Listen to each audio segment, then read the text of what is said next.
Syedaralun, Badan Pusat Statistik atau BPS Kota Langsa, pada Rabu 21 September 2022 menggelar rapat koordinasi atau rakor pendataan awal registrasi sosial ekonomi atau Reksosek 2022 Kota Langsa di Hotel Harmoni Langsa.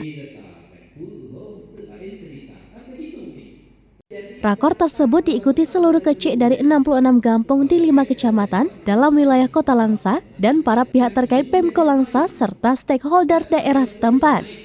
Hadir Ketua DPRK Langsa, Maimul Mahdi SOS, Wakapolres Langsa, Kompol Ihsan SH, Wakil Ketua PN Langsa, Rizwan Herafiansyah SHMH, Kasih Intel Kejari Langsa, Syahril SH, dan Dim 0104 Atim diwakili dan Ramil 22 LGSB Kapten Infanteri Suharyanto. PJ Wali Kota Langsa diwakili Asisten 1 Sekdako, Suryatno APMSP, saat membuka rakor Reksosek menyampaikan pendataan Reksosek merupakan sistem dan basis data seluruh penduduk. Reksosek ini terdiri atas profil, kondisi sosial, ekonomi, dan tingkat kesejahteraan di mana nantinya akan dibutuhkan dalam pengambilan kebijakan pemerintah agar lebih terarah. Kepala PPS Kota Langsa, Munir SE melaporkan pada tahun 2022 BPS mendapatkan tugas untuk melaksanakan pendataan awal Reksosek, di mana hal tersebut merupakan tindak lanjut dari arahan Presiden Republik Indonesia pada beberapa kali rapat kabinet terbatas yang membahas mengenai perlunya reformasi sistem perlindungan sosial.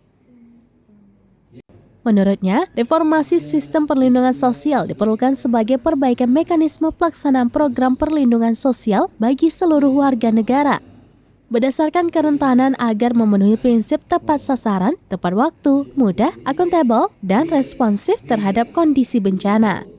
Tujuan dari pendataan awal Reksosek adalah untuk menyediakan sistem dan basis data seluruh penduduk yang terdiri atas profil, kondisi sosial, ekonomi, dan tingkat kesejahteraan yang berhubungan dengan data induk kependudukan serta basis data lainnya hingga tingkat desa atau kelurahan.